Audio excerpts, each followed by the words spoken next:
ನಟಿ ರನ್ಯಾ ರಾವ್ಗೆ ಜೈಲ ಅಥವಾ ಬೇಲ? ಇಂದು ರನ್ಯಾ ರಾವ್ ಜಾಮೀನು ಭವಿಷ್ಯ ನಿರ್ಧಾರವಾಗುತ್ತೆ. ಬೆಂಗಳೂರಿನ 64ನೇ ಸಿಸಿಎಚ್ ಕೋರ್ಟ್ ಇವತ್ತು ಆದೇಶವನ್ನ ಹೊರಡಿಸಲಿದೆ. ಗೋಲ್ಡ್ ಸ್ಮಗ್ಲಿಂಗ್ ಕೇಸ್ನಲ್ಲಿ ಜೈಲು ಸೇರಿರುವಂತಹ ರನ್ಯಾ ಭವಿಷ್ಯ ಏನು? ಬೆಂಗಳೂರಿನ ಪರಪ್ಪನ ಅಗ್ರಹಾರ ಜೈಲಿನಲ್ಲಿದ್ದಾರೆ ರನ್ಯಾ ಈಗಾಗಲೇ ಬೇಲ್ ಅರ್ಜಿಯನ್ನ ಕೂಡ ಸಲ್ಲಿಸಿದ್ದಾರೆ. ಇವತ್ತು ಬೇಲ್ ಭವಿಷ್ಯ ನಿರ್ಧಾರವಾಗುತ್ತೆ. ಬೆಂಗಳೂರಿನ 64ನೇ ಸಿಸಿಎಚ್ ಕೋರ್ಟ್ ಇವತ್ತು ಆದೇಶವನ್ನ ಹೊರಡಿಸುತ್ತೆ.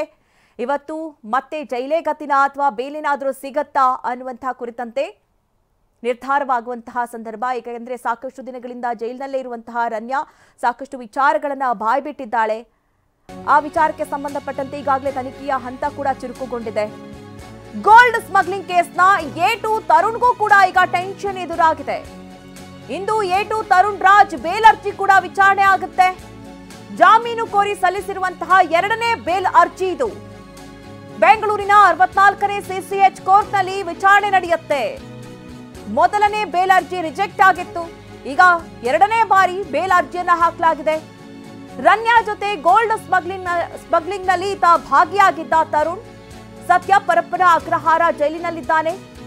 ತರುಣ್ ಜಾಮೀನು ಅರ್ಜಿಗೆ ಆಕ್ಷೇಪಣೆ ಸಲ್ಲಿಸಿರುವ ಡಿಆರ್ಐ ಅಂದ್ರೆ ಒಂದ್ ಕಡೆ ಅವರಿಗೆ ರನ್ಯಾ ಆಗಿರಬಹುದು, ತರುಣ್ ಆಗಿರಬಹುದು, ಇವರಿಗೆ ಬೇಲ್ ಸಿಕ್ಕಿದ್ದೇ ಆದಲ್ಲಿ ಒಂದಷ್ಟು ಸಾಕ್ಷಿ ನಾಶ ಆಗುವಂತಹ ಸಾಧ್ಯತೆಗಳು ಕೂಡ ಇರುತ್ತೆ. ಯಾಕೆಂದ್ರೆ ತನಿಖೆ ಇನ್ನೂ ಕೂಡ ನಡೀತಾ ಇದೆ. ಈ ಒಂದು ಪ್ರಕರಣದಲ್ಲಿ ಯಾರೆಲ್ಲ ಭಾಗಿಯಾಗಿದ್ದಾರೆ, ಇನ್ನು ಯಾರ್ಯಾರು ಇದರಲ್ಲಿ ಲಿಂಕ್ ಅನ್ನ ಹೊಂದಿದ್ದಾರೆ ಅನ್ನುವಂತಹ ಕುರಿತಂತೆ ತನಿಖೆ ನಡೀತಾ ಇರುವಂತಹ ಸಂದರ್ಭದಲ್ಲಿ ಬೇಲ್ ಸಿಗಬಾರ್ದು ಅನ್ನುವಂತಹ ನಿಟ್ಟಿನಲ್ಲಿ ಆಕ್ಷೇಪಣೆಯನ್ನ ಡಿಆರ್ಐ ಸಲ್ಲಿಸಿದೆ. ಹೀಗಾಗಿ ಇವತ್ತು ಕಾದು ನೋಡಬೇಕಾಗಿದೆ. ಇಂದಿನಿಂದಲೇ ಹೆಚ್ಚಳವಾಗುತ್ತಾ ನಂದಿನಿ ಹಾಲಿನ ದರ? ಇಂದಿನ ಸಂಪುಟ ಸಭೆಯಲ್ಲಿ ಸ್ಪಷ್ಟ ತೀರ್ಮಾನ ಆಗುವಂತಹ ಸಾಧ್ಯತೆಗಳಿದೆ. ನಂದಿನಿ ಹಾಲಿನ ದರ ಹೆಚ್ಚಳಕ್ಕೆ ಈಗಾಗಲೇ ಮನವಿ ಸಲ್ಲಿಸಲಾಗಿದೆ. ಹಾಲಿನ ದರ ಹೆಚ್ಚಳ ಕುರಿತಾಗಿಯೂ ಕೂಡ ಇವತ್ತು ತೀರ್ಮಾನವನ್ನ ಕೈಗೊಳ್ಳಲಾಗುತ್ತೆ. 5 ರೂಪಾಯಿ ದರ ಹೆಚ್ಚಳಕ್ಕಾಗಿ ಸಿಎಂ ಮುಂದೆ ಒಕ್ಕೂಟಗಳು ಪ್ರಸ್ತಾಪವನ್ನ ಇಟ್ಟಿವೆ. ಸಂಪುಟ ಸಭೆಯಲ್ಲಿ 3 ರೂಪಾಯಿ ದರ ಹೆಚ್ಚಳದ ತೀರ್ಮಾನ ಆಗುವಂತಹ ಸಾಧ್ಯತೆಗಳು ಕಂಡು ಬರ್ತಾ ಇದೆ.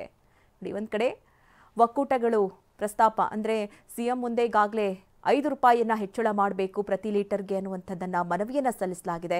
ಆದರೆ ಇವತ್ತು ಸಂಪುಟ ಸಭೆಯಲ್ಲಿ ತೀರ್ಮಾನವಾಗುತ್ತೆ. ಅಂದ್ರೆ 3 ರೂಪಾಯಿ ಹೆಚ್ಚಳ ಆಗುವಂತಹ ಸಾಧ್ಯತೆಗಳು ಕಂಡು ಬರ್ತಾ ಇದೆ. ಈಗಾಗಲೇ ಒಂದ್ ಕಡೆ ಬಸ್ ದರ, ಮೆಟ್ರೋ ದರ ಹೆಚ್ಚಳ ಆಗಿದೆ. ಈಗಾಗಲೇ ಬಿಸಿ ಮುಟ್ಟಿರುವಂತಹ ಜನರಿಗೆ ಮತ್ತೆ ಹಾಲಿನ ದರವೂ ಕೂಡ ಬಿಸಿ ಮುಟ್ಟಿಸುವಂತಹ ಸಾಧ್ಯತೆಗಳಿದೆ. ಲೀಟರ್ಗೆ 3 ರೂಪಾಯಿ ಹೆಚ್ಚಳ ಆಗುವಂತಹ ಸಾಧ್ಯತೆಗಳು ಕಂಡು ಬರ್ತಾ ಇದೆ.